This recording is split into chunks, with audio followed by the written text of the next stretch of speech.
Hold on.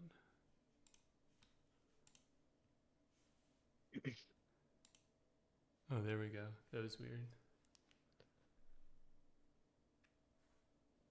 Okay.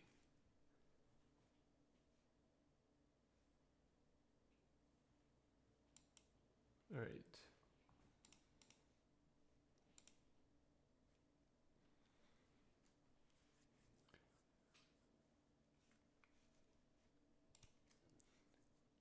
Welcome in, everybody, to episode number 15 of Midweek Meetings. I am KnockdownNico with the camera alongside Pr3ssix.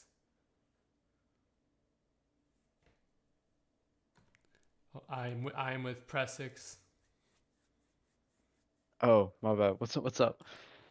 A episode 15. We are almost to the playoffs. This should be very exciting. We're going to go over some stuff. We're going to recap some games from last week, week 14. Going to go over some headlines. I'm not going to lie. There weren't too many headlines this week. So, we'll see which headlines we go over today, the ones that are there. And then we're going to go over our predictions for week 15. Bye weeks are officially all over. So, every team is going to be playing from here on to the rest of the season. Auto lock. We'll talk a little bit about fantasy. This is the first week of the playoffs for fantasy if you didn't make it. If not, you're just playing to not get last at this point. And then we'll finish up this episode with either some fun questions or immaculate grid. But we are going to start off with the first game, the Bills versus the Rams, because that game was absolutely insane. Yeah, that was a fun game to watch. Big offensive battle. And it really shows that, the Rams can really compete with anyone. They're just super inconsistent. And that's why they're in the position that they are, sitting at 7-6. So, big game for both those teams. As big playoff implications. The Rams now control their destiny to make the playoffs. And the Bills now are on the outside looking in for that 1 seed in the AFC. There was some questionable clock management at the end of that game by the Bills. They had 3 timeouts at the 1 yard line. And they could have thrown the ball and gotten the ball back with three, or gave the ball to the Rams with still 3 timeouts, and probably would have ended up with a lot more time on the clock to end the game and possibly go down and try to win it. But they ended up wasting that timeout on the QB sneak attempt. So I saw people a little confused by the play calling there, and must say I have to agree. Um, you know, it's a close game. You got to save those timeouts. They literally could have forced a turnover and gotten the ball back with probably around like 50 seconds left. So instead, the clock ran out and there's not much they could do. So bad bad clock management from the Bills, I think overall. But both of these teams played a pretty good game on offense, and I think both of them will probably be teams to watch out for in the playoffs this year. The Rams, you said it. And I've said this, I think, about the Rams all year. You don't know what side of the offense they're going to wake up on. Like, this game put up like 44 points or however much it was. And then who knows? Maybe next game they're going to be the complete opposite of that. But Puka Nakua went off. I don't think the QB sneak was a bad idea for a play call there, but I think if they didn't, they needed to get it in on that first try, honestly, to even have a shot. But I feel like they could have, maybe just not used the timeout there and just went like no huddle, try to get everyone lined up and do a play. But yeah, not getting it on that first try definitely eliminated their chances completely of winning that game for the Bills. Also, Josh Allen, first I think first person ever to throw for 3 touchdown passes and rush for 3 touchdowns as well. Insane stat there. And I think the Bills as well were the first team, I don't know if it was ever or in a while, to put like over 40 points with 0 turnovers and lose the game or something. Like some wild stat like that. But I think this is like the first time the Bills defense has, you know, given up a whole lot of yards, a whole lot of points. And this loss puts them out of that 1 seed contention, because then they're going to have to hope Kansas City loses a couple more games and Pittsburgh as well. So I don't think they get the 1 seed. I'm not sure if they even get a 2 seed, which for the record they have, only having I think 2 losses so far on the season, or maybe it's 3 now. It's like a little bit disappointing in a sense. Up next, we have the Chiefs yet again squeaking away with a victory. This one over the Chargers. Yeah, this was another crazy game. Winning on a field goal that hits the upright and then goes in. I mean, the NFL can't script it. Make the script more obvious for the Chiefs. Week after week is the same thing. Somehow they win. But overall, pretty good game.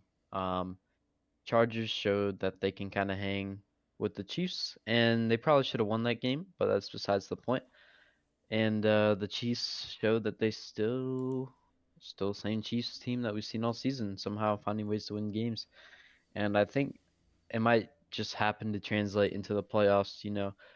They find a way week in, week out to win games, and it might not be the cleanest game, but they're finding ways to get it done. So yeah, if they can clean up their game, they'll definitely be the team to beat in the AFC.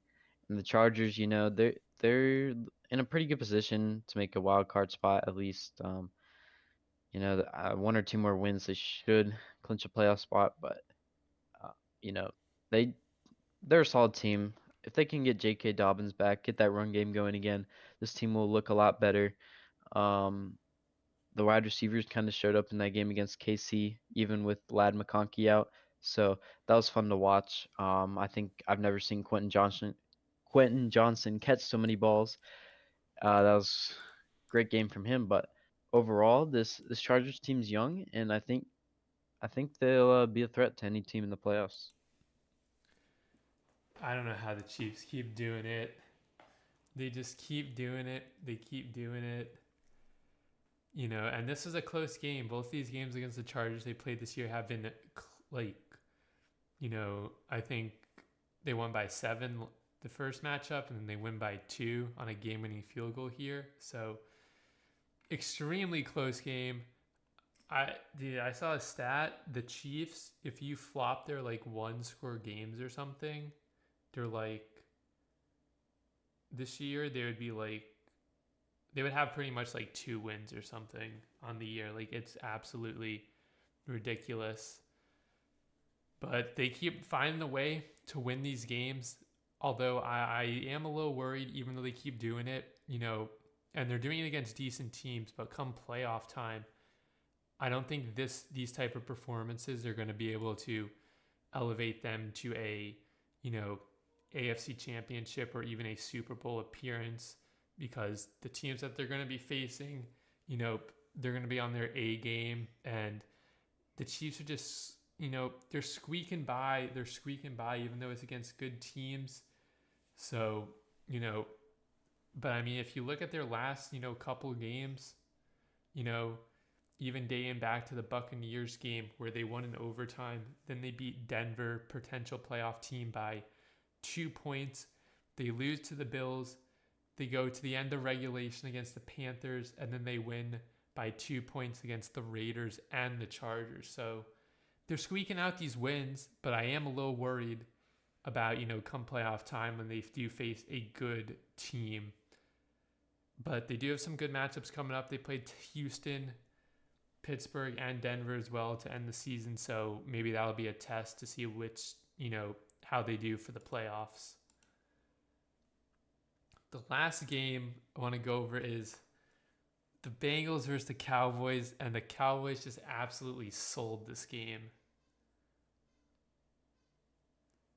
Yeah, that whole punt scenario was very bad turn of events for the Cowboys.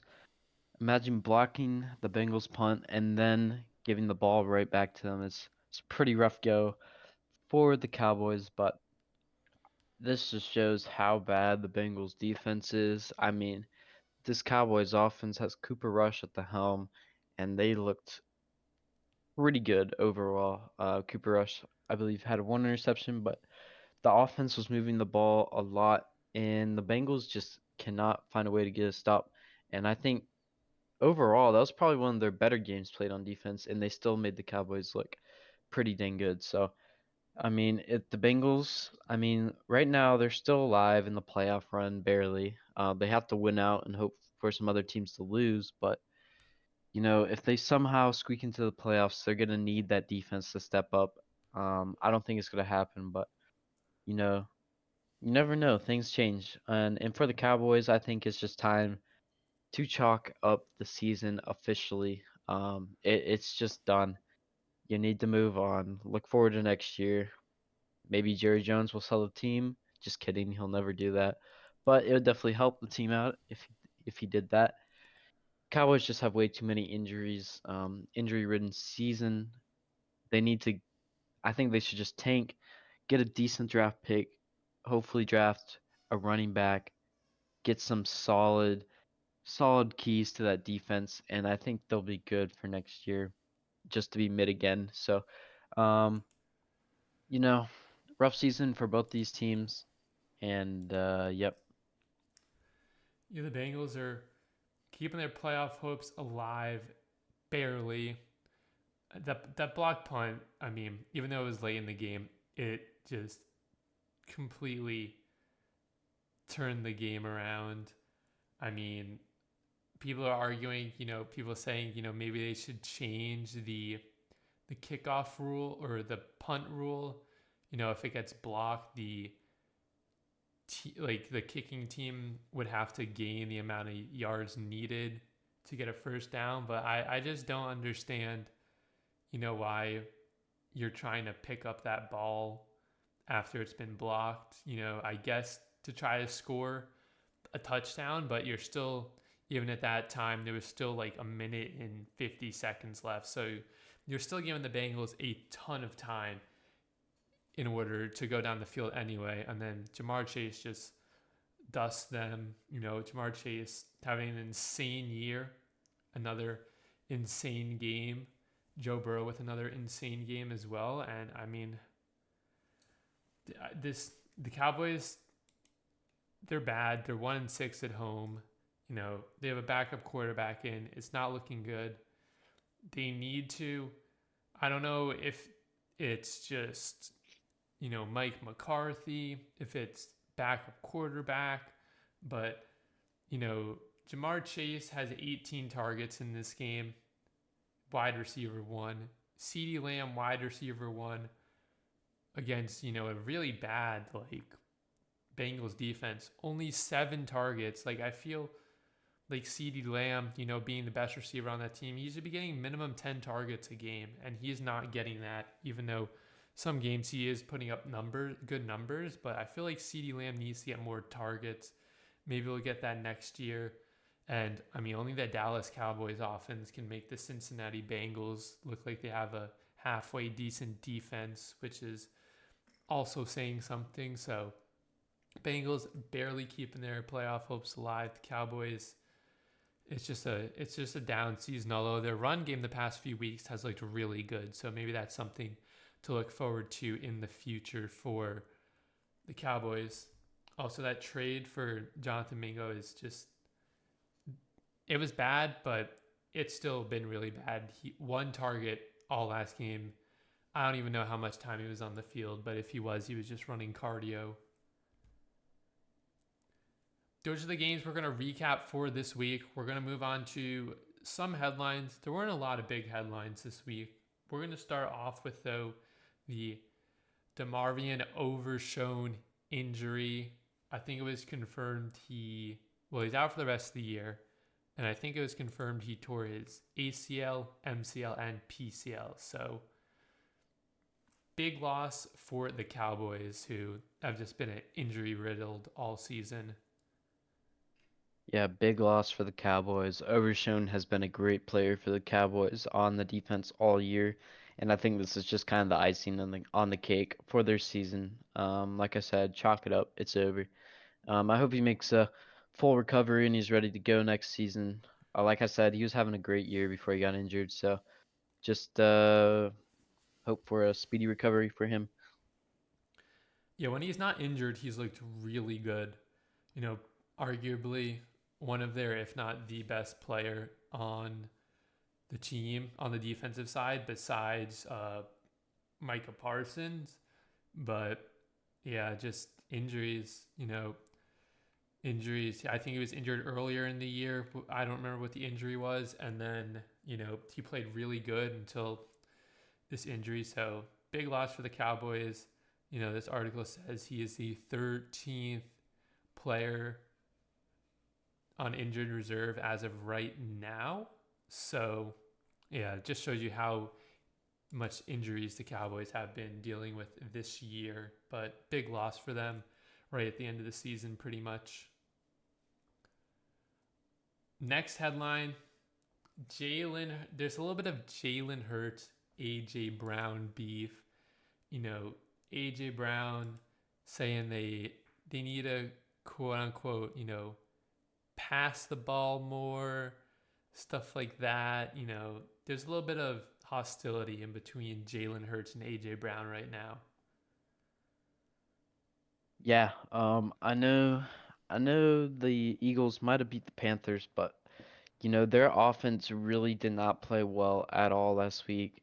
I was watching that game and Jalen Hurts he was super slow to a ton of reads, and I think AJ Brown's anger is definitely justified. Did not have a big role in that game against Carolina, and we've seen how good he is, and I think they just need to get the ball in his hands. He's one of the best receivers in the league, and he's just not being targeted a lot this season. So I think his anger is definitely justified, and I'd like to see them get AJ Brown involved more and Devontae Smith as well, because both of them, I believe, through the second quarter or something, had like only 2 or 3 targets combined. When I was watching the game, one of those was a Devontae Smith touchdown, and that was the only catch. So, yeah, they just need. I know they got Saquon, but I think Saquon should be opening up the passing game a lot, and I don't understand why they're not able to get AJ Brown involved more. And they definitely should work on that for next week. Yeah, it's kind of a weird situation, I would say. I wouldn't say part of it is on Saquon Barkley, but I think Saquon Barkley is a contributor in this, to a sense that you know he comes in right. Last year, AJ Brown, like top 5 in the league, and I think receptions and yards, somewhere around there, somewhere around the top 5. And then you bring Saquon Barkley in there. He's first in rush attempts, first in yards per game. So definitely Saquon Barkley being there has limited the amount of passing Jalen Hurts has done or needed to do, especially in games where they're up. But last game, he didn't look good, Jalen Hurts, at all. He was like 1 of 6 to start out or something. Like it wasn't good.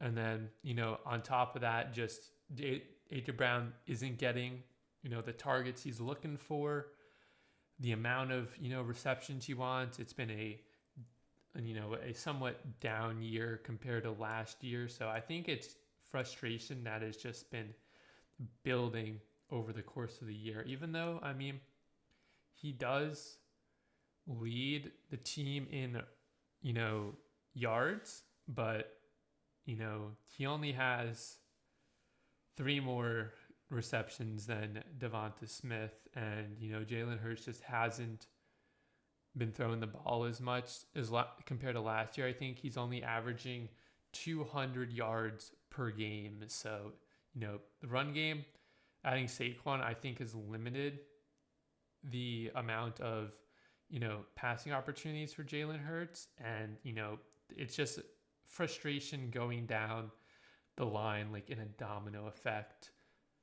I that's how I see it, at least. All right, up next, just a little bit for a preview for one of the games this week. The Panthers, for the first time since 2022, are listed as favorites, and they're favorites over the Dallas Cowboys. Look, I really don't hate that the Panthers are favorites here. I mean, it's in Carolina. The Cowboys have not been playing good. I mean, the only thing that I think could save the Cowboys this week is their rushing attack. Rico Daddle's been pretty good over the last two games, and Carolina probably has the worst rushing defense in the NFL. But, the Panthers, they've been hanging with every single team they played in the last 5 weeks, basically. Bryce Young is looking like a solid QB. And, I think they're just playing pretty good football overall. And I think they're playing better football for the Cowboys. So I definitely think it's justified that the Panthers are favorites over the Cowboys. But it'll be a close game. I think it'll probably look similar to the game against Cincinnati, where both teams it comes down to a stupid mistake, one way or the other. One of these teams is probably going to muff a punt, and that'll be the turning point in this game. That's my assumption here. Which way? I don't know. It depends, but should be an interesting matchup there. Yeah, it's going to be a very interesting game. The spread, the open as of right now is Carolina -1.5, and the spread is -2.5 for them. But it's going to be a close game. I think, the Panthers, though, they've been looking really good. I know they're on a 3-game losing streak, but they've played the Chiefs, the Buccaneers, and the Eagles, and they have lost all 3 of those games by a combined 12 points. So they're right on the edge of winning. They've just been having tough opponents they're facing, and I definitely think they're capable of winning this game against Dallas. Dallas hasn't looked the greatest. They have a backup quarterback, and the Panthers, Bryce Young, that benching, whatever it was, something clicked inside Bryce Young. He's been looking really good, outside of a couple of interceptions last week, but he's been looking really good so far this year, or at least when he's continued making good reads and stuff. And the Cowboys, I just don't know if you can have faith in the Cowboys to, especially after last week, played a good close game, special teams mistake. So it's going to come down to, like you said, something, it's going to come down to a turnover or something very goofy, some like Dallas Cowboys thing. And the Panthers, they might squeak this away. So I see why they are the favorites. Moving on. Kadarius Toney, back in the NFL, was signed earlier this week, played this week, muffed a punt, and, well, he's looking for another team. He has been waived by the Browns already. Yeah, Kadarius Toney somehow had negative yards basically, without even really seeing the field. It might be time for Kadarius Toney to put the fries in the bag. I'm not gonna lie. He's had a lot of opportunities in the NFL. Got a ring with the Chiefs or whatever, so he's got his ring. He's basically, I don't know. Might be time for him to put the fries in the bag. The Browns might have been his last stop. Yeah, I think after that muffed punt, because that was a pretty close game until the muffed punt, I want to say. So it just, that definitely cooked. It cooked the Browns' chances to win that game, and he's out of the league again. I'm surprised he got picked up by someone, but been Kadarius Toney has like 2 Super Bowl rings somehow, but he was essentially a bust. There's no other way to put it. Just didn't live up to the hype that he had coming out of Florida. So, just bad, unfortunate events for Kadarius Toney. Going to move on to our final headline. Isaac Orendo, he went out in that game, that San Francisco game, with a foot injury.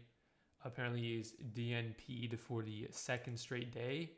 It's going to be interesting to see, if they play. If not, they are without essentially their first four running backs, the 49ers, and they're playing on a short week because they do play on Thursday night. Yeah, like you mentioned, this game's on Thursday, so no practice Monday, no practice Tuesday. Not a good look for Isaac Guerendo's status. We'll see what happens tomorrow, but if he doesn't play, I believe their next guy in line is Patrick Taylor, who he was on the Green Bay practice squad for a while and he saw the field a couple times, but I mean he's not a star. Um so it'll be interesting to see what happens there. If Grendo doesn't play, I don't know if they'll be able to run the ball much. They're probably gonna have to rely heavy on the passing game, which, as we've seen this season, it's either Jawan Jennings or George Kittle for the most part in the passing game.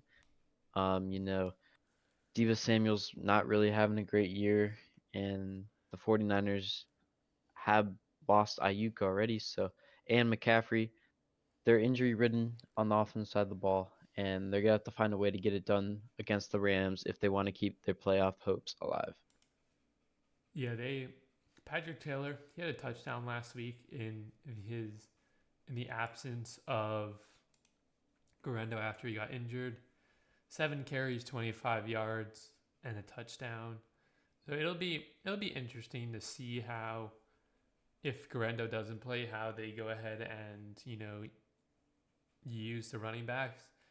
Maybe they put Deebo Samuel more in the backfield as well. He had 5 carries last week, but I mean we'll see. Deebo Samuel, definitely a down year. Hasn't been getting looked at as much as he supposed to be looking at. It's been Kittle, Juwan Jennings. So, if this wasn't a short week, maybe he plays, but I don't know if he's going to play. They weren't sure really how, severe the injury was. And it's mainly just the fact that it's a short week and then they're going to be playing, especially a divisional opponent, which, this game, it's going to be, if they win this, they go to 7-7. If they lose this, they're probably not making the playoffs. So it's going to be really close to see, what happens between this. But if Grenda doesn't play, it's going to be a big loss for the 49ers. Those are our headlines for this week. We are now going to move on to our predictions for week 15. All the teams are back. No more bye weeks. So we're getting the full slate of games. The past 2 weeks, I have been absolutely cooking. I have gone 24-5 in the last 2 weeks. So I am on a heater of a streak. Yeah, I'm not on much of a heater. I was 8-5 last week, so definitely not good looks. We're gonna turn it around this week for sure. Yes, I was 10-3. Yeah. Gonna start out with now week 15 predictions. Thursday night football. We have the Rams at the 49ers. I'm going to take the Rams here. They looked really good against the Bills, and I'm gonna hope that they keep riding that hot streak that they found against the Bills. Their offense looked insanely good, and without the 49ers top running backs, I think they'll be able to handle the offense. Um, and I mean, this is obviously a big game for playoff standings, especially in the NFC West. And I think the Rams they're just in a better spot to win this game, in my opinion. Stafford has looked pretty good the last 4 weeks. Puka's healthy, Cooper Cup's healthy, Kyron Williams still doing his thing. So I think they'll be able to get it done. It will be a close game. My prediction is it's going to come down to a field goal, but I think the Rams will end up winning it. I'm taking the Rams. Brock Purdy has played good against the Rams. He played good against them last week, or I mean, not last week. The last time these two teams met up, but the Rams are coming off an absolute heater of a game against Buffalo. Puka Nakua had an insane game. He's probably going to get at least 12 targets again this game.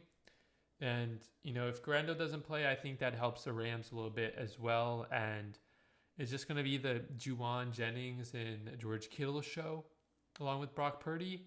But I think the Rams are going to squeak this game out. It's going to be a close game. It's a divisional game, so anything can happen. I just think, the Rams have the edge with the fact that the Niners, they're injury ridden more than they were when these teams first met in week 3. And, the Rams are coming off a big win against the Bills, and they pretty much control their own destiny for the playoffs. So a win will definitely help them. A loss for San Francisco will, I wouldn't say pretty much put them out of contention, but it'll pretty much put them out of contention.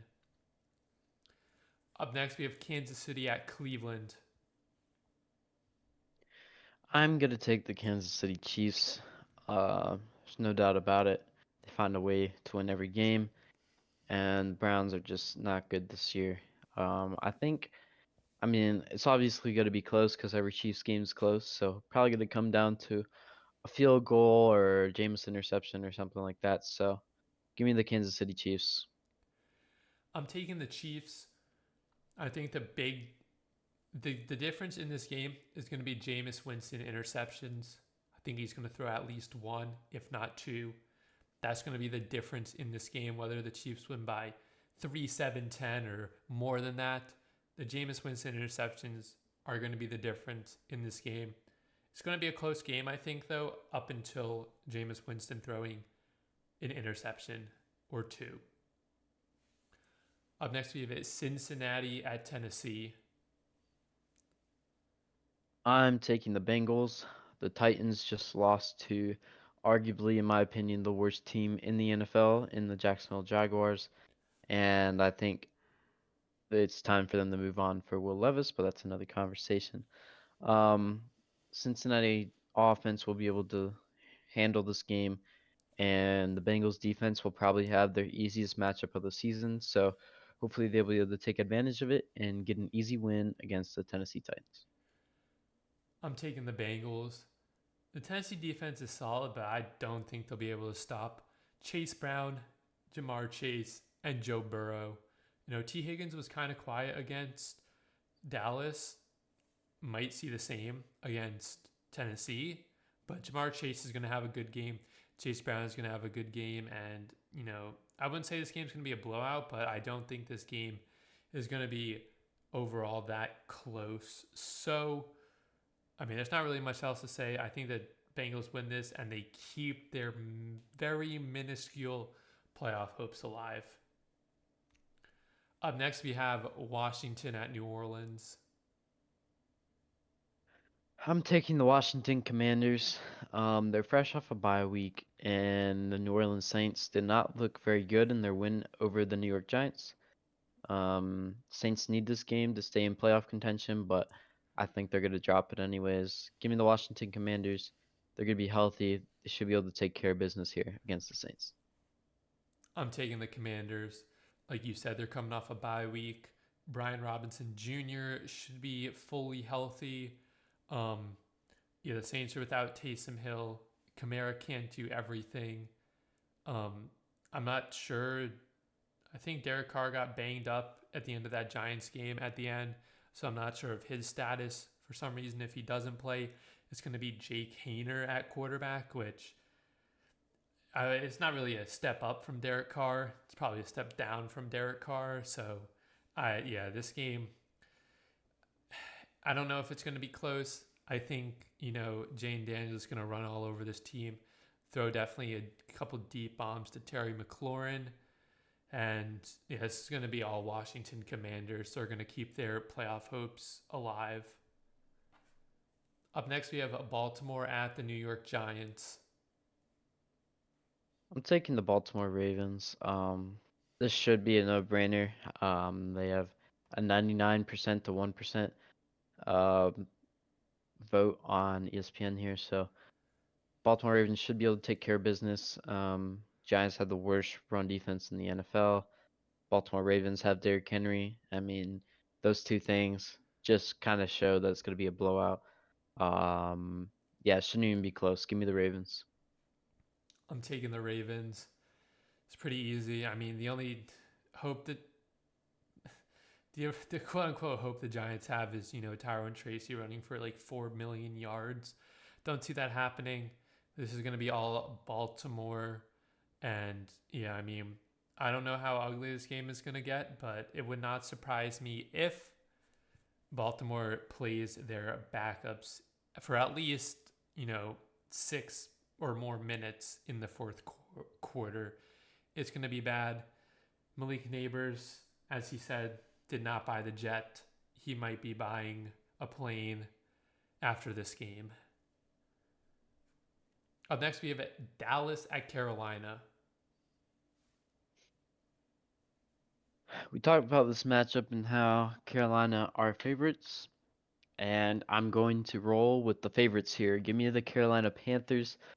I think this is going to be a close game, but the Panthers are at home, and Panthers, they've kind of been revitalized, rejuvenated by Bryce Young's recent performances, and they've been actually selling out the stadium. So I like the Panthers here. It's going to be an actual home field advantage for them for the first time since probably like 2016. Should be a fun game. Cowboys are in shambles on both sides of the ball. So yeah, I like the Panthers here. I'm taking the Panthers as well. You know, I said this, I think, the past couple of weeks. Bryce Young, he's looked very good. The Panthers are on the verge of winning a game. They've just had some super, super tough opponents, and they played well against them. I think they're going to win this game. I think Chuba Hubbard is going to have a good game as well. Bryce Young's going to have a solid game. I think Adam Thielen's going to have he's going to have probably 12 targets at least, maybe over 100 yards and a touchdown. The Carolina Panthers will win this game. And, Cowboys, it's almost going to feel like a gut punch losing the Carolina Panthers. But, I mean, Cooper Rush has struggled throwing the ball, more than like 5 yards. And, Carolina does have a bad run defense. So maybe Rico Dowell, has a good game, maybe another over 100-yard game. But I don't know if that's going to be enough, honestly, especially, backup quarterback. This Panthers defense kept the games close against Tampa Bay, Kansas City, and Philadelphia, even though they lost all three of those games. And, the Chiefs did score 30 points, but that game was close. So I'm taking the Panthers as a quote unquote upset, although I don't really think it's an upset too much. Up next, we have the New York Jets at Jacksonville.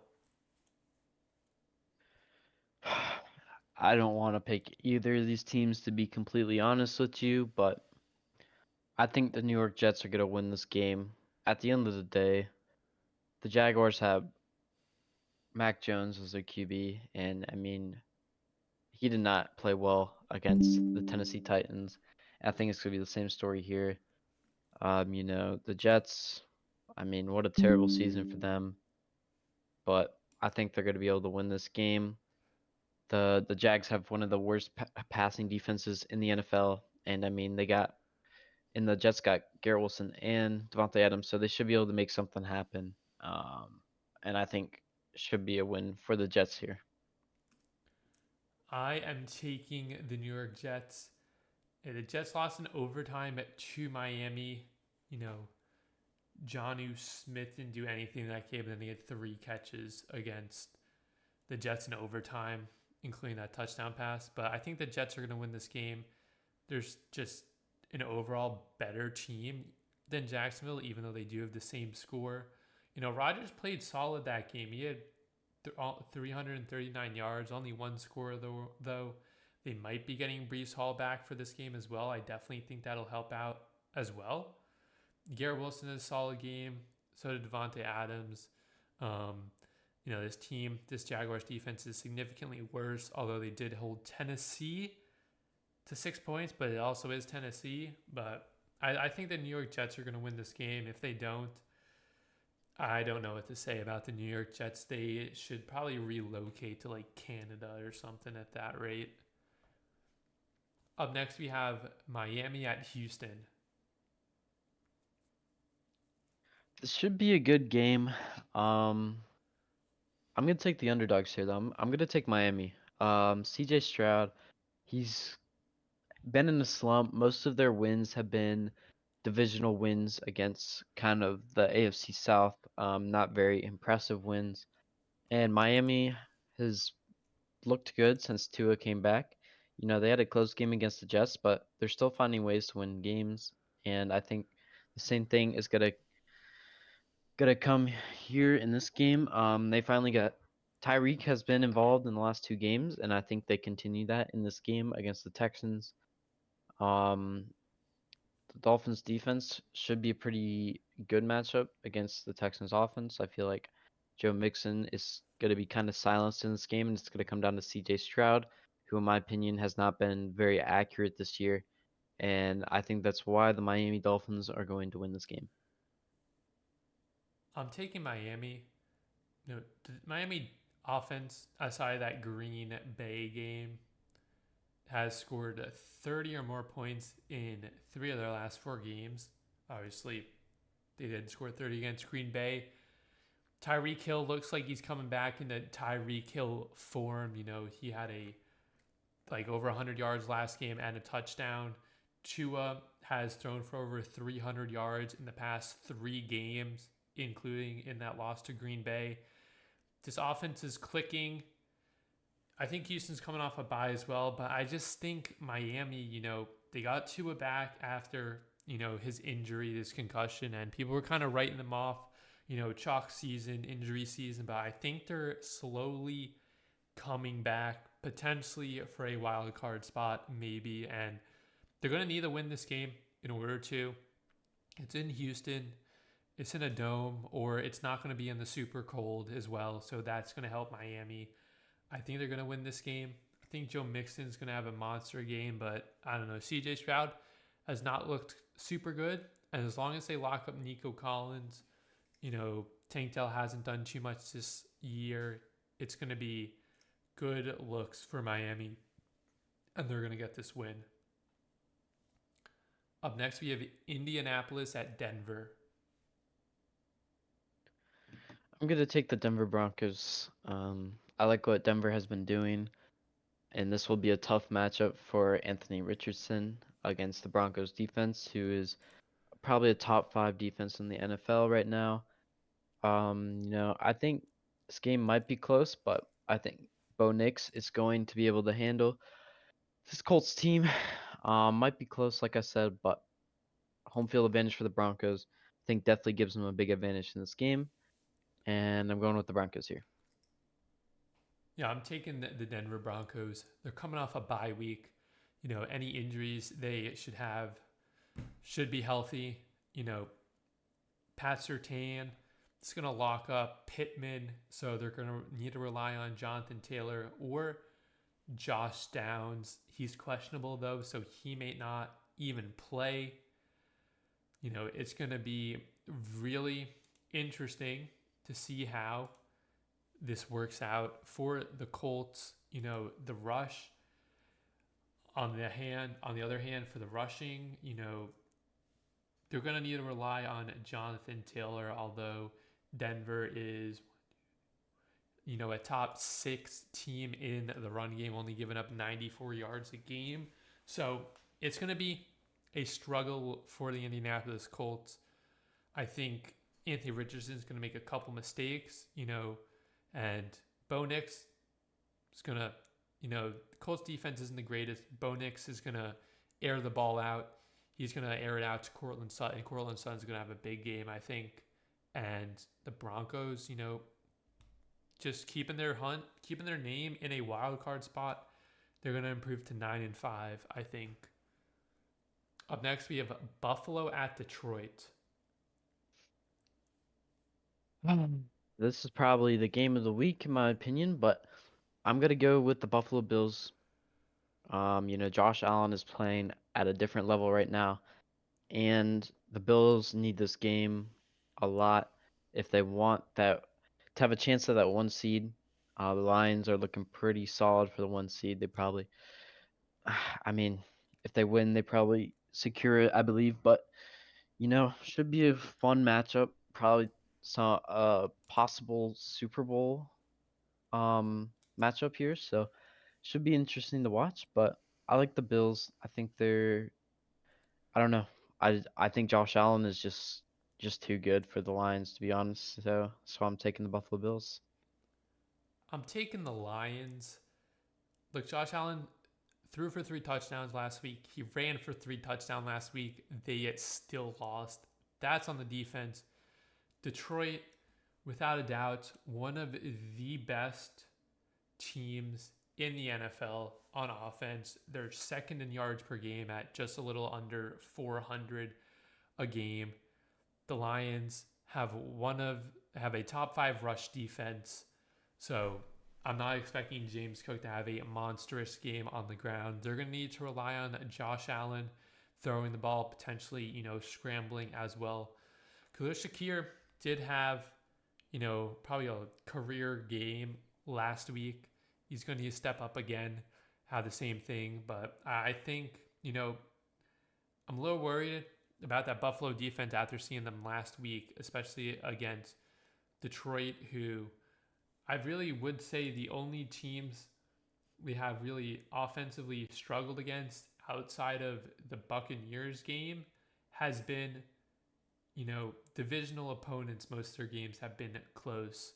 So I'm curious to see how this Buffalo defense is going to respond back. I don't think it's going to be enough, though. And I think, Josh Allen can run for 7 touchdowns and throw for 7 touchdowns this week. I think the Bills defense is going to let them up again this week. So I'm taking Detroit. Up next, we have Pittsburgh at Philadelphia. This should be a fun matchup, but I'm gonna go with the Pittsburgh Steelers just because of the tensions within the Eagles locker room as of late and the Phillies' inability to pass the ball in that game against Carolina. Look, if they had the same struggles against Pittsburgh, they're definitely gonna lose. Pittsburgh's defense is really good. It'll probably be Saquon Barkley's one of his tougher matchups this year. He's probably still gonna have over 100 yards, but I don't think that'll be enough against Pittsburgh Steelers.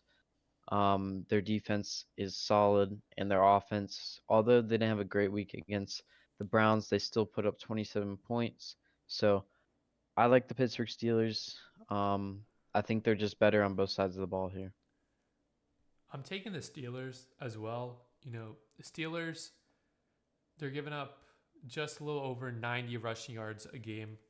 Like you said, I think Saquon's still going to go over 100, but he's going to have, like 30 carries. He's going to have a lot of carries this game. The Eagles, they haven't been good with the passing game this year. Jalen Hurts only, I said it earlier, throwing for 200 yards a game. Pittsburgh's about, mid tier with their passing, giving up about 218 a game. But, I just think the Steelers, they've done it all year pretty much. They've won games with Justin Fields. They've won games against good opponents with Russell Wilson as well. They're going to be without George Pickens again this week. They won pretty handily, I would say, without George Pickens last week against a divisional opponent who those games are very close. So Pat Fryermuth's going to need to step up. The other wide receivers are going to need to step up for the Steelers as well. I think the running backs as well are going to be, very involved in the passing game as well. And they're going to need to run the ball as well, Pittsburgh, in order to get this win. But I think the hostility as well, it's either going to turn that team around, Philadelphia, and they're going to have an insane passing game this week, or, it's just going to linger and it's going to affect them, especially if the run game isn't going. couple miscommunications on some throws, it's going to just boil over. And I think the Pittsburgh Steelers are going to win this game. Up next, we have New England at Arizona. I'm taking the Arizona Cardinals here. Look, the Cardinals need this game to stay in playoff contention. They'll be sitting at 7-7 with a win over New England. New England, they just don't have enough weapons around Drake May. That's what it boils down to here, in my opinion. They need to go out, just tank, go out and get a top wide receiver candidate in the draft here. And the Cardinals, pretty tough loss against Seattle, and they've kind of fallen off the last couple of games, but this should be a good bounce back opportunity for them. I think they're motivated to win this game, and I think they should have no trouble beating New England. I'm taking Arizona as well. They're not playing Seattle. Kyler Murray should have a good game as well. The Patriots, they're giving up like 125 yards a game on the ground. I think James Conner's going to have a big game. Kyler Murray will probably scramble a little bit. Passing game, I'm not sure, how it's going to work. I'm hoping Marvin Harrison has a good game or a big game. I feel like it's been a while since Marvin Harrison had a pretty decent game. So I think one of these games, it could be against the Patriots or it's going to be next week against the Panthers. He's going to have a big game. And yeah, it's going to be tough for New England to win this game. I just don't think they need more weapons around Drake May. I think they're going to get that this draft or this offseason. So I'm taking Arizona. They're going to keep their, playoff / division chances alive as well. Up next, we have Tampa Bay at the Los Angeles Chargers. Both of these teams are fighting for a playoff spot, but I think this game is going to go to the Los Angeles Chargers. Look, the Los Angeles Chargers are a very well-rounded team where the Bucks are not. The Bucks defense has its pretty obvious struggles and has lost them a lot of games this year. And the offense, I don't know what Bucky Irving's status is. I'm assuming he's going to play this week, but he might be a little banged up coming into this matchup, so that will be something to watch. And I think the Chargers defense will be a tough task for Baker Mayfield and the Bucks. Um, you know, Mike Evans still needs to average over 100 yards per game in order to get that another 1,000-yard season. So I think the Chargers know that coming into this game, and I think they'll probably. I mean, look, if you double cover Mike Evans the whole game, I mean, they don't really have anyone to throw to on the offensive side of the ball other than Cade Otton. So, I think the Chargers defense is going to be a tall task for Baker Mayfield and the Bucks, and I think the Chargers are going to be able to win this game. I am taking the Bucks. They're on a little bit of a win streak. Granted, they haven't played the best opponents, but the Bucks, if they win this game, I think they're pretty much going to. I wouldn't say pretty much, but I think they have got a really, really good chance of winning the division, especially with Atlanta struggling. We saw Jalen McMillan last week step up. He had 2 touchdowns. So, if Mike Evans isn't getting the ball, they've got some players to get the ball to besides Cade Otton. Rashad White had I would say a breakout game since he's been pretty quiet all year long. And, the Chargers, I mean, their defense is they're stingy, but I'm worried about the offense without J.K. Dobbins. It seems to been struggling a little bit,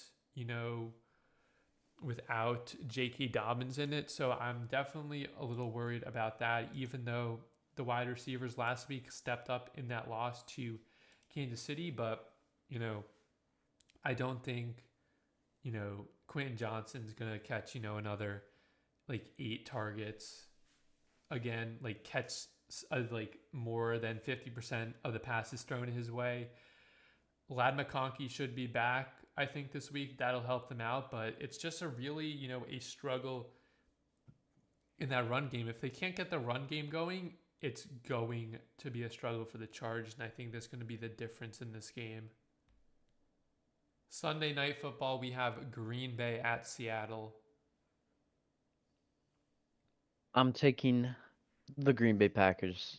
All right, this might be a little biased, but I think the Green Bay Packers, they haven't unlocked their full potential yet. One week the defense plays good, one week the offense plays good, and I think it's all starting to come together for the Packers, kind of like it did at the end of last season.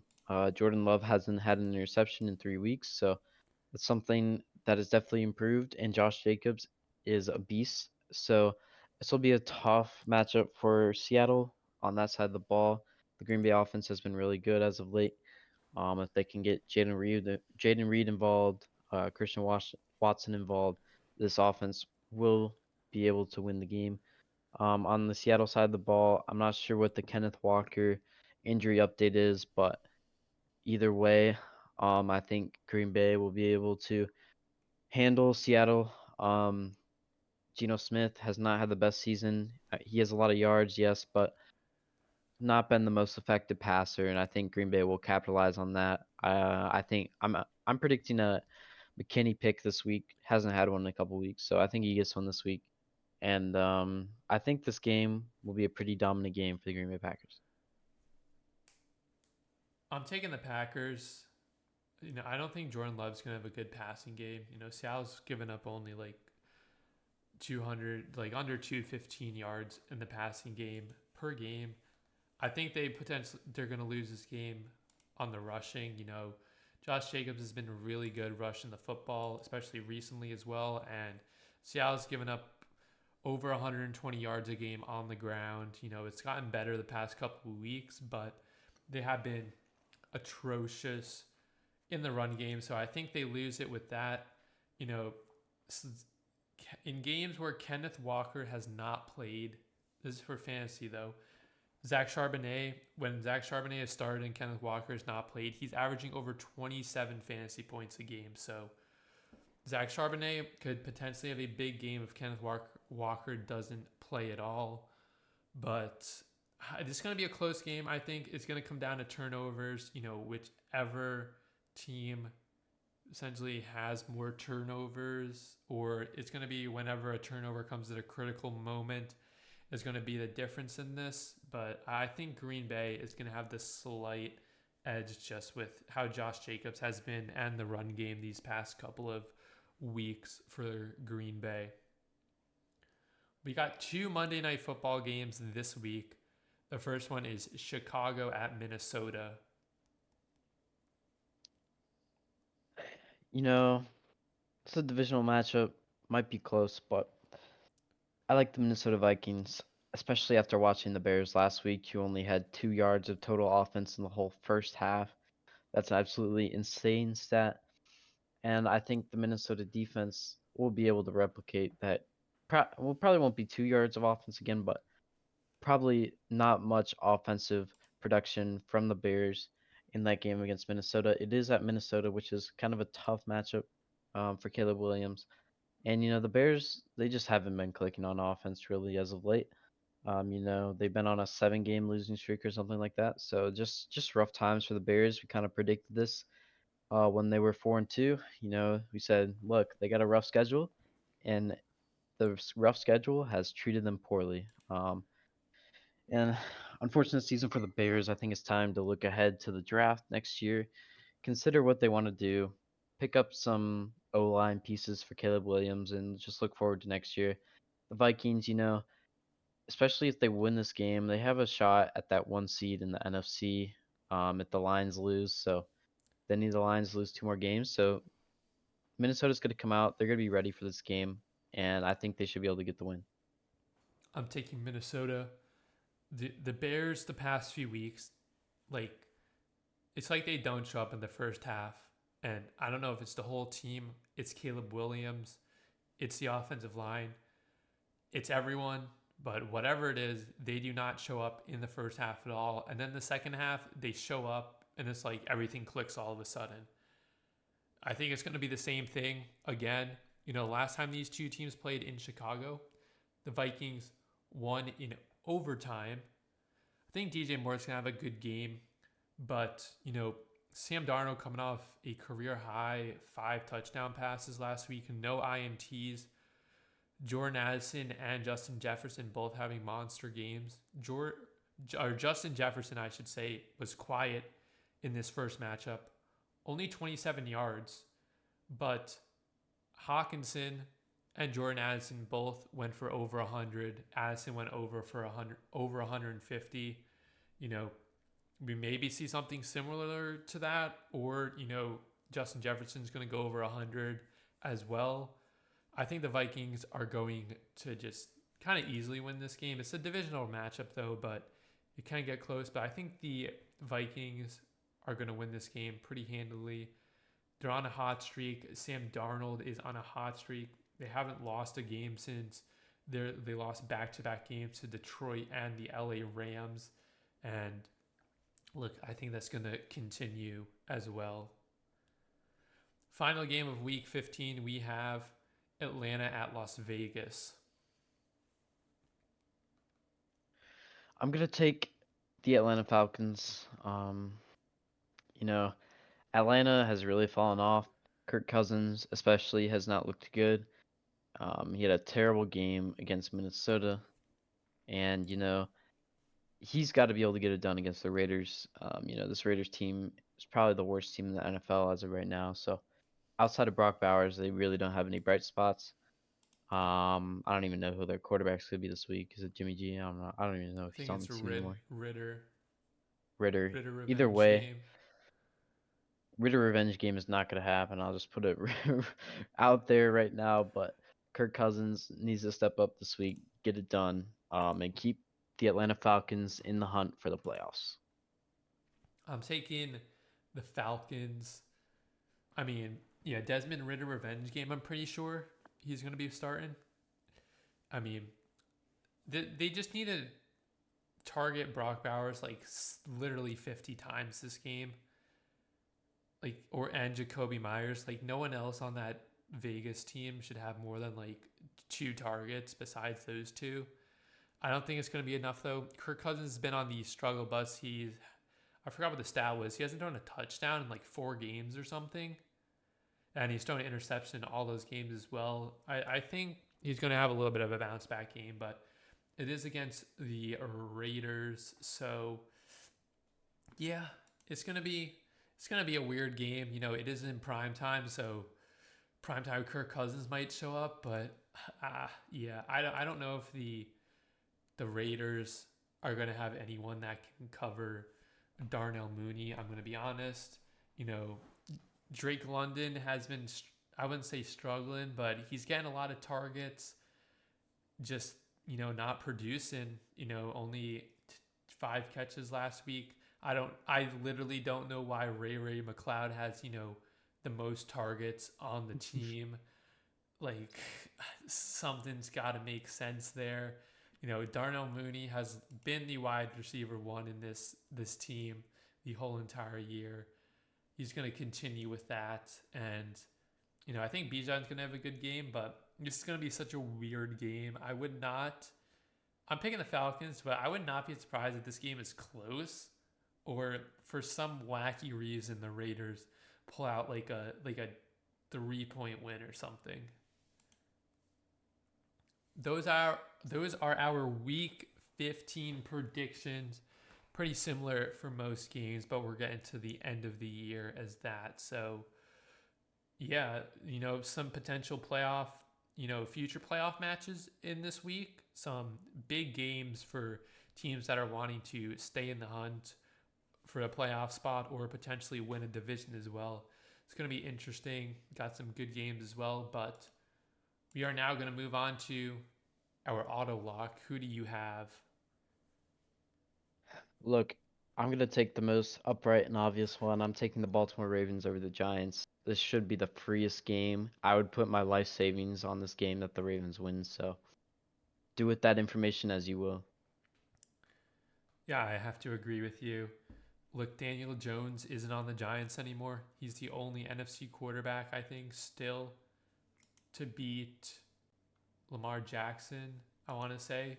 I think he's still the only quarterback to beat Lamar Jackson. So, and he's not on the team anymore. So there's look, if the Giants win this game, I have no idea what to say. I'm sorry, Jalen Hurts has now beat Lamar, but you get the idea. One of the two quarterbacks that have beat Lamar in the NFC is not on that team anymore, so this should be the freest game ever. Yeah, I mean, you could probably bet on like a Derrick Henry anytime touchdown. Yeah, that's going to be the freest game, or it should be at least. Moving on, though, we're going to move on to fantasy football. Fantasy football's regular season has come to an end. Congratulations if you had made the playoffs. My team was not good this year, very inconsistent, but I wouldn't say I squeaked out a win. My team had, without a doubt, the best showing this year, and I won. So that's just good for my morality, good for the ego. Yeah, my team did not look good at all last week, but it's fine. I already secured the 1 seed. I didn't really care if I won. My opponent put up 160 points, so even if my team did somewhat decent, we probably still weren't gonna win, which is okay. I'm fine with that. I'm just looking forward to the playoffs and looking to win, hopefully. Yeah, my team put up 133, which was my second best game of the season outside of the week where I put up 160, I think, 168. So, yeah, I'm happy with that. I am in the, I don't remember what playoff bracket I'm in. I'm in the ninth and 10th seed. So I think if I win this, I move up a bracket. And if I lose this, I essentially am playing for last place, I want to say. So I need a lock. My team, I should say, needs to lock in and win this. And then you're obviously, you win, you keep for a potential championship. And then obviously, if you don't, you're playing for third place. Yeah, I haven't really looked at my matchup to be honest, but I think I I'm believe I'm playing the projected. 4 seed. So I'm playing a 9-5 team. Let's see. Projected to win by 13.2. Um, his team is pretty decent. But we'll see what happens. It'll be interesting to see how it all shakes up. Um, each playoff round is 2 weeks, so you know it'll be interesting to see how that affects things. And I'm looking to win the whole thing. I think I can do it. My team's pretty solid, and yeah. Yeah, I'm projected. I'm going to make a few moves, in my lineup. But as of right now, I'm projected to lose by, or this week at least, by 4 points. I'm playing a team that's only one game ahead of me. Looking at this, my opponent's team, not, yeah. I mean, I don't know. This guy is Saquon Barkley. I don't know how he didn't make playoffs. I'm not going to lie. But, he pretty much can't switch anyone out. He's got 3 people on IR. He's got Daniel Jones still on his team. And the rest of his team, he's definitely not putting in unless he makes some changes.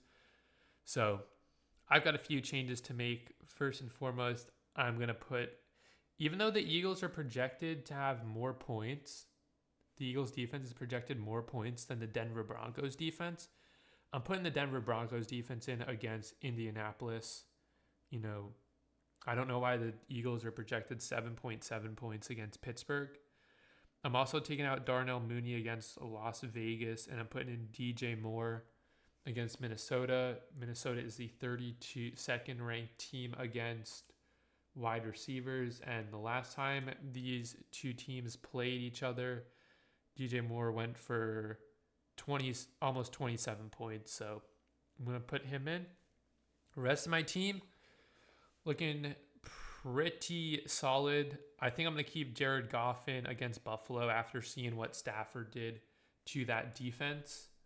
And don't think Jordan Love is going to have a ton of yards throwing against Seattle as well. I think this week I'm gonna look to start Purdy over Baker Mayfield just because of the matchup. Um, the Chargers are ninth against opposing QBs, so kind of a tough matchup for Baker, and the Rams are 24th against opposing QBs in fantasy points. So, and Purdy's probably gonna have to throw the ball a lot on Thursday Night Football, so I think I'm gonna make that change. I do have some waivers. I'm looking to pick up Najee Harris. I'm probably not gonna get it, but I figured he's available in our league, so might as well try to grab him. And I'm going to make a defensive change. If I can snag the Chiefs defense, that's probably what I'll snag.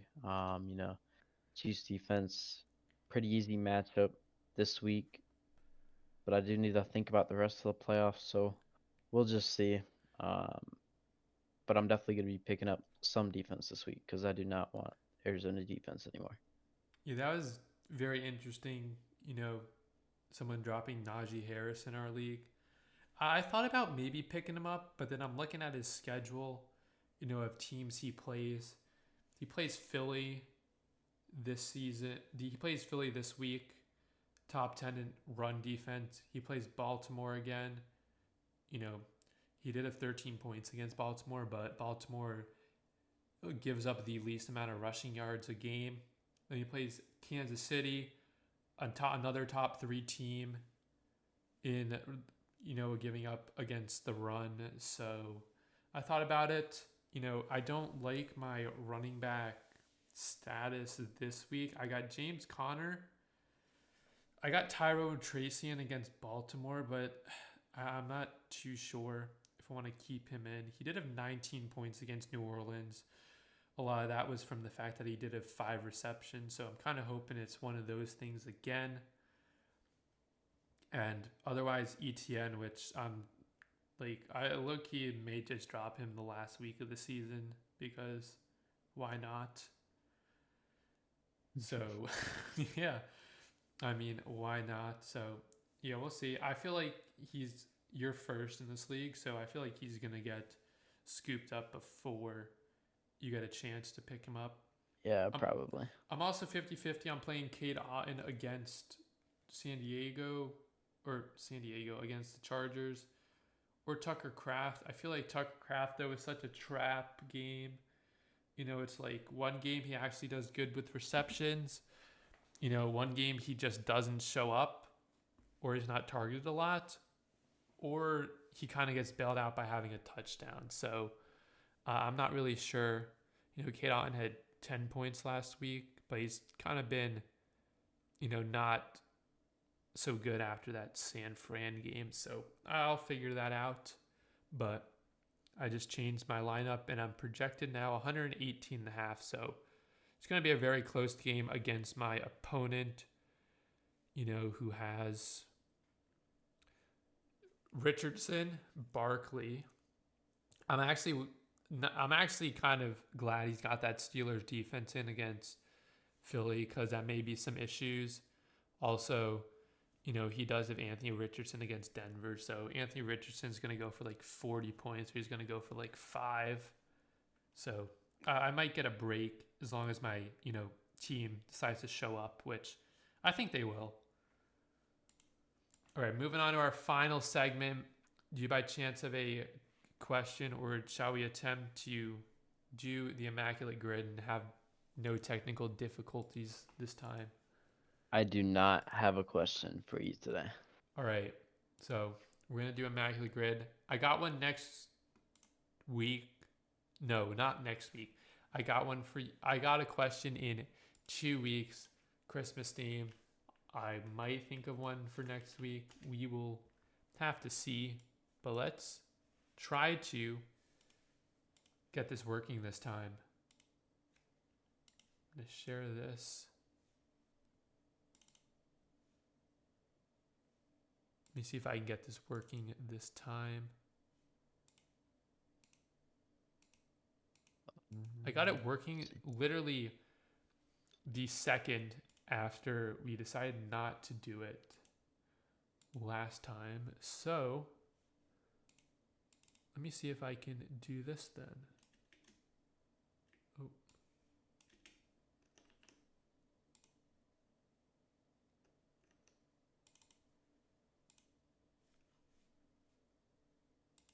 Hold on. 1 second.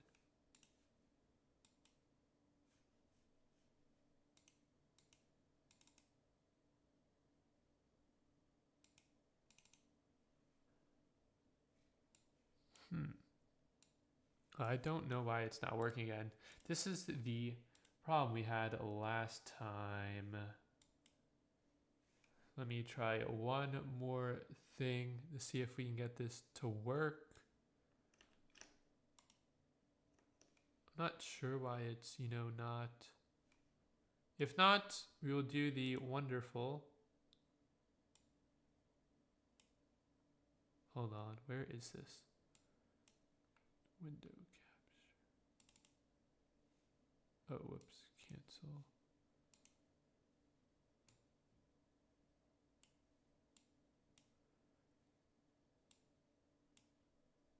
Okay, so I'm going to just get rid of that.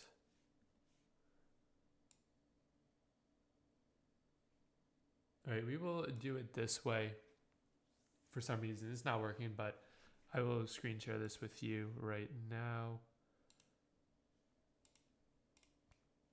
Over on here, check Discord. All right. Let's do it this way, being that I know it's gonna work like the second we end the stream. So that's just gonna show you technology, man. So our grid this week is, or today I should say, is Broncos Chargers, Broncos Jets, Broncos Bucks, or I'm sorry, Chargers Jets, Chargers Bucks, Commanders Broncos, Commanders Jets, Bucks Commanders, and then a Super Bowl champion for the Broncos, the Jets, and the Bucks. So is the Super Bowl champ, does that have to be with that team, or could it be a player who won a Super Bowl and then won the team, or what? So it has to be they have to be on the team when they won the Super Bowl. Okay, got it.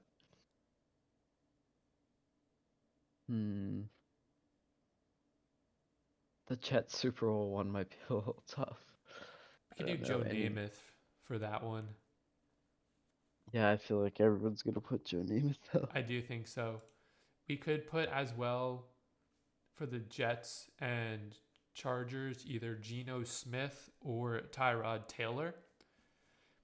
We could also do Fitzpatrick for Jets, Commanders, or Bucks, Commanders. Who now played, and then the Bucks Super Bowl? I mean, we could do Evans, Brady, Gronk, Antoine Winfield. You could do a whole bunch of guys. I feel like the Bucks one might be kind of easy. I feel like we can think of someone that might be a little more obscure. Yeah. I'm not sure for Broncos Commanders or Broncos Chargers or Chargers Bucks. Trying to think. I'm trying to start with the hard ones here. You could do Mike Williams for Chargers Jets. I don't know if that'll be obvious or not. That could be. We could try Mike Williams. This one, I think. 23%. Definitely lower than what would have been Tyrod Taylor or Geno, probably. Who played for the Broncos and the Chargers? Yeah, that's the one I'm struggling with here. I am too. And the Bucks and the Chargers.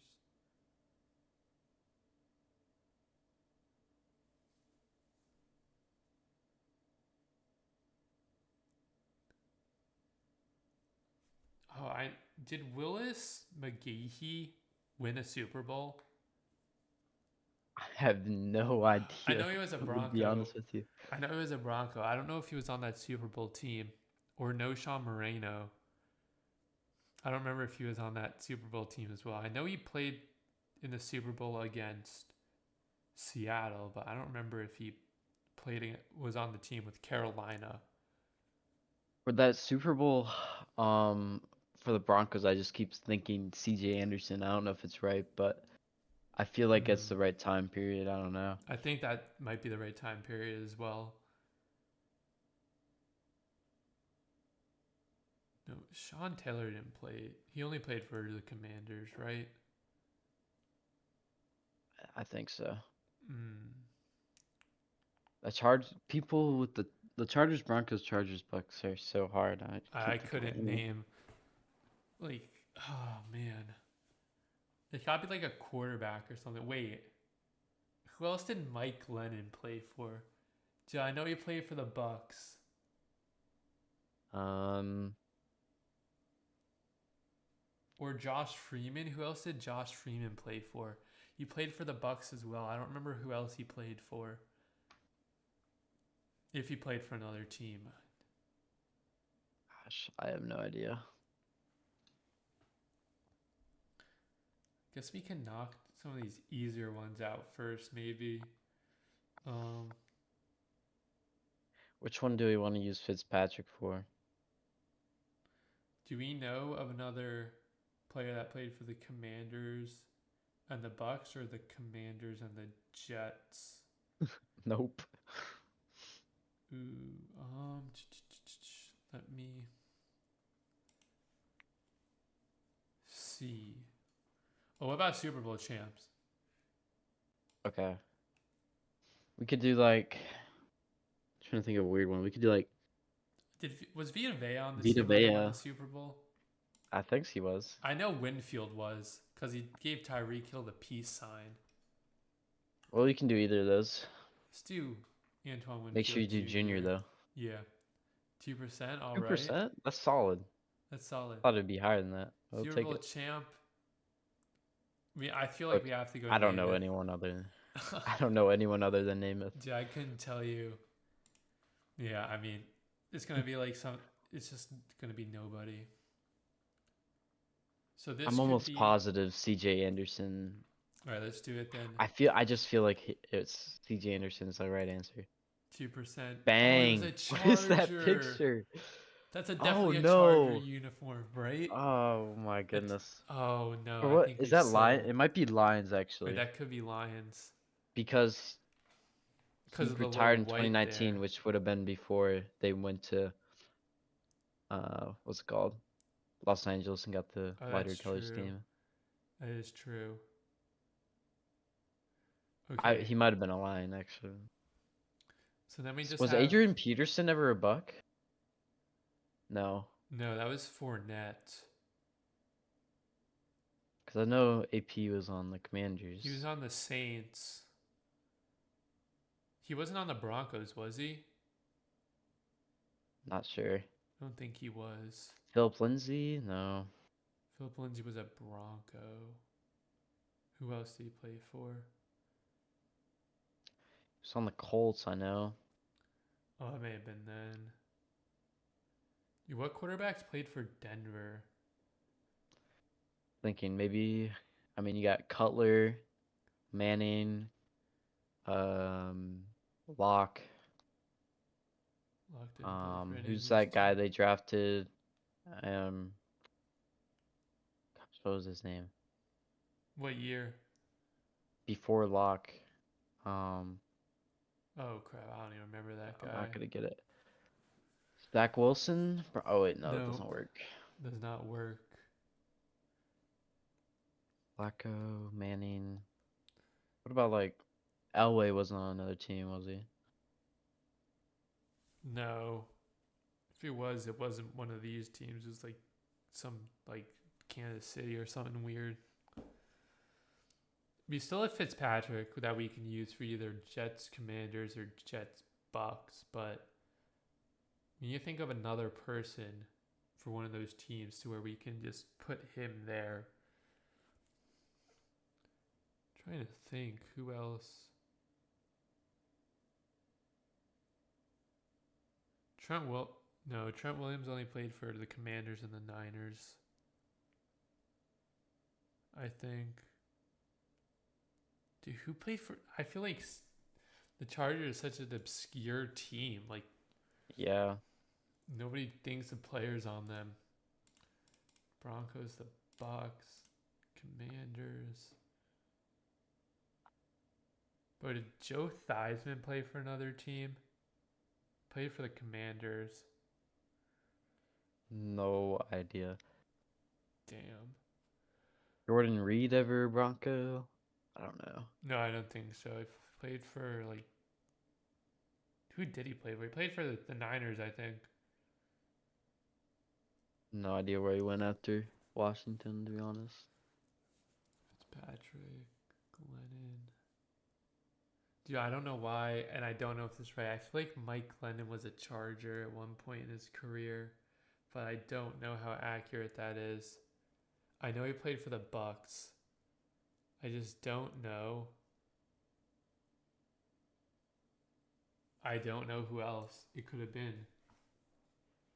I don't know. I know he's on the Raiders. I don't know about the Chargers. Yeah. I know he wasn't a Commander, I don't think. Yeah, probably not. Mariota was... No, he was Tennessee. There's lucky a stumper, this grid.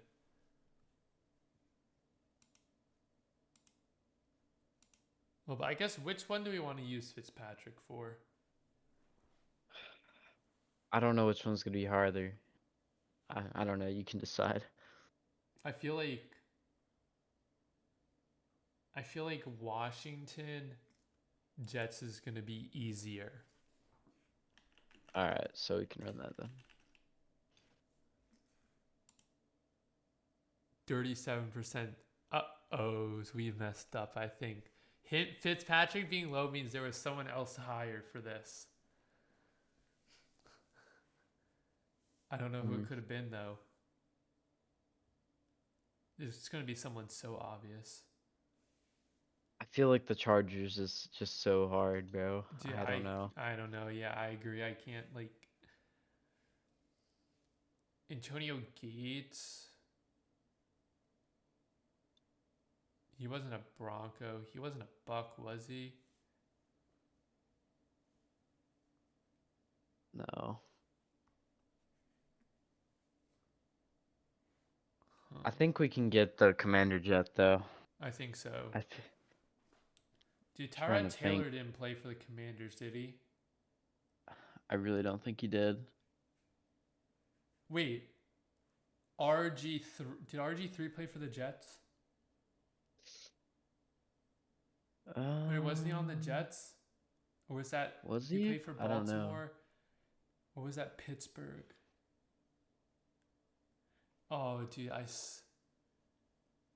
has... It's not RG3, is it not RG? I don't remember him ever being on the Jets. Oh, man. I think we just have to start taking some shots in the dark, I'm not going to lie. Like, I'm so stumped on these Charger ones, I just genuinely don't know. Even Well, when all else fails, we can try Josh Johnson.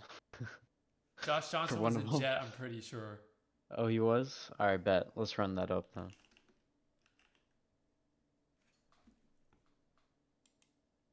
Oh! Let's go! Let's 0.8. go! We take those. No we take those. shot. We take those. That's insane. Who are the other quarterbacks? I don't know if we're gonna like get that? another one, but Josh Johnson, McCown. Wait, did McCown play for? Wait, he was a Buck. Was he a Charger? I think he was. no idea. I'm going for Josh McCown. All right, go for it. No, dude, I swear he's been on like 27 teams. There's another quarterback as well that's been on like a billion teams. I don't remember who it is though. Dude, how did Josh McCown? I'm actually looking up what team Josh McCown played for. There's no way he didn't play for both those teams.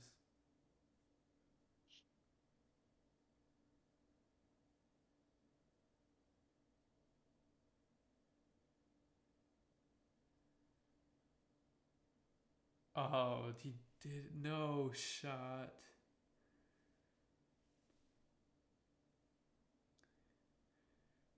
He did not play for them. That's actually so troll, bro.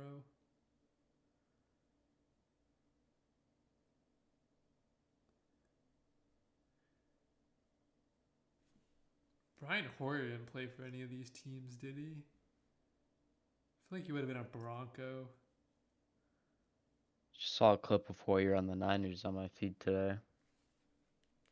No shot. I have no idea. I know Tyrod Taylor. I think we're just cooked. I think we are. I know Tyrod Taylor played for the Chargers. I don't know if he played for the Broncos though. All right, just try it if you want. I have no idea. No. Nope. Do you just give up our last Oh well. guess? Yeah, I don't think we're getting it. That's cooked, man. Melvin Gordon, bro. Clinton Portis.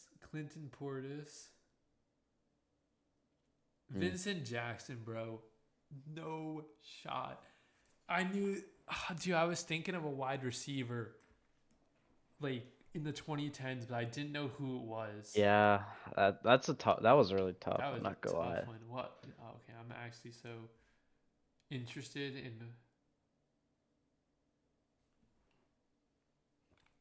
all players that played for the Broncos and the Chargers. See if we know. I've heard like none of these people.